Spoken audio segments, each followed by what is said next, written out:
नमस्कार मंडळी, delicious foods मराठीमध्ये आपल्या सगळ्यांचं मनापासून स्वागत। आज मी तुम्हाला काठियावाडी पद्धतीने अगदी मजेदार असं वांग्याचं भरीत बनवून दाखवणार आहे। वांग्याचं भरीत भारताच्या प्रत्येक भागात बनवलं जातं, पण त्याला तिथला असा एक वेगळा टच असतो।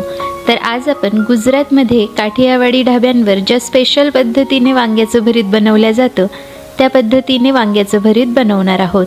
चला तर मग वेळ न घालवता या अगदी मजेदार आणि सुपर टेस्टी रेसिपीला सुरुवात करूया।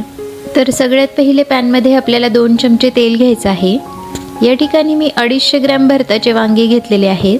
तुमच्याकडे जे वांगे उपलब्ध असतील ते तुम्ही यासाठी वापरले तरी सुद्धा चालतील। तर सगळे वांगे मी 2 फोडींमध्ये कट करून घेतलेले आहेत। आता या सर्व फोडी आपल्याला पॅनमध्ये काढून घ्यायच्या आहेत।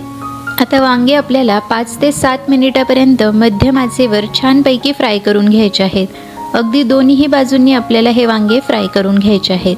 तर या ठिकाणी साधारणतः 5 ते 7 मिनिटं झालेले आहेत आणि आपले वांगे अगदी छानपैकी फ्राय झालेले आहेत। तर आता गॅसची फ्लेम बंद करायची आहे आणि हे सर्व वांगे आपण एका प्लेटमध्ये काढून घेऊया। वांगे थंड झाले की यामधला गर चाकूच्या मदतीने आपल्याला काढून घ्यायचा आहे। तर या ठिकाणी तुम्ही बघू शकता की सर्व गर अगदी व्यवस्थितपणे मी एका प्लेटमध्ये काढून घेतलेला आहे। आता हा गर आपल्याला चाकूच्या मदतीने छानपैकी बारीक करून घ्यायचा आहे। तयार झालेला गर आपण थोड्या वेळासाठी बाजूला ठेवूया। आता पॅनमध्ये आपल्याला 3 ते 4 चमचे तेल घ्यायचं आहे। तेल अगदी व्यवस्थितपणे गरम झालं की त्यामध्ये अर्धा चमचा जिरे आणि अर्धा चमचा मोहरी आपल्याला घालायची आहे। जिरे मोहरी तडतडली की लगेचच यामध्ये मी 2 बारीक चिरलेले कांदे घालणार आहे। त्यासोबतच 2 चमचे आले लसणाची पेस्ट आपल्याला घालायची आहे। आता हे कांदे आणि आले लसणाची पेस्ट आपल्याला 4 ते 5 मिनिटापर्यंत मध्यम आचेवर अगदी छानपैकी परतून घ्यायचे आहेत। तर या ठिकाणी साधारणतः 5 मिनिटं होत आलेले आहेत आणि कांदे आणि आले लसणाची पेस्ट अगदी छानपैकी या ठिकाणी परतल्या गेलेली आहे। तर आता यामध्ये मी 3 बारीक चिरलेले टोमॅटो, पाव वाटी मटार, त्यासोबतच पाव वाटी कांद्याची पात घालणार आहे। कांद्याची पात अगदी छानपैकी मी चिरून घेतलेली आहे।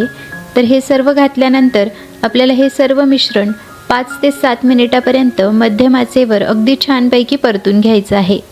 तर या ठिकाणी 5 ते 7 मिनिटं झालेले आहेत आणि आपले टोमॅटो अगदी मस्तपैकी परतले गेले आहेत। आता यामध्ये आपल्याला काही मसाले घालायचे आहेत। तर मसाल्यांमध्ये सगळ्यात पहिले 1 चमचा लाल मिरची पावडर, अर्धा चमचा गरम मसाला, अर्धा चमचा हळद, अर्धा चमचा आमचूर पावडर, 1 चमचा मीठ, 1 चमचा धने पावडर आणि अर्धा चमचा कसुरी मेथी आपण घालणार आहोत। सगळे मसाले आपल्याला एकदा व्यवस्थितपणे परतून घ्यायचे आहेत। आता यामध्ये आपल्याला अर्धा कप गरम पाणी घालायचं आहे। पाणी घातल्यानंतर ग्रेव्ही पुन्हा एकदा व्यवस्थितपणे मिक्स करून घ्यायची आहे।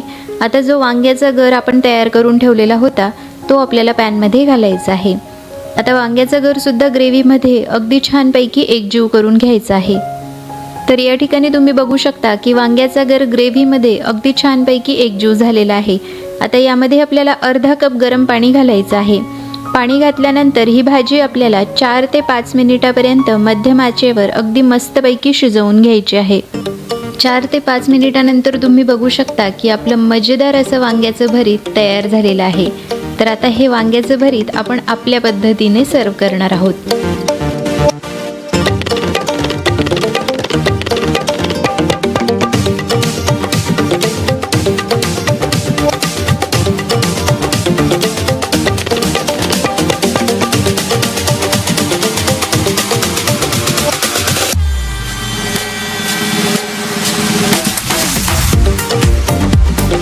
तर मंडळी, आजची रेसिपी जर तुम्हाला आवडली असेल तर आपल्या व्हिडिओला लाईक आणि चॅनलला सबस्क्राईब करायला मात्र अजिबात विसरू नका।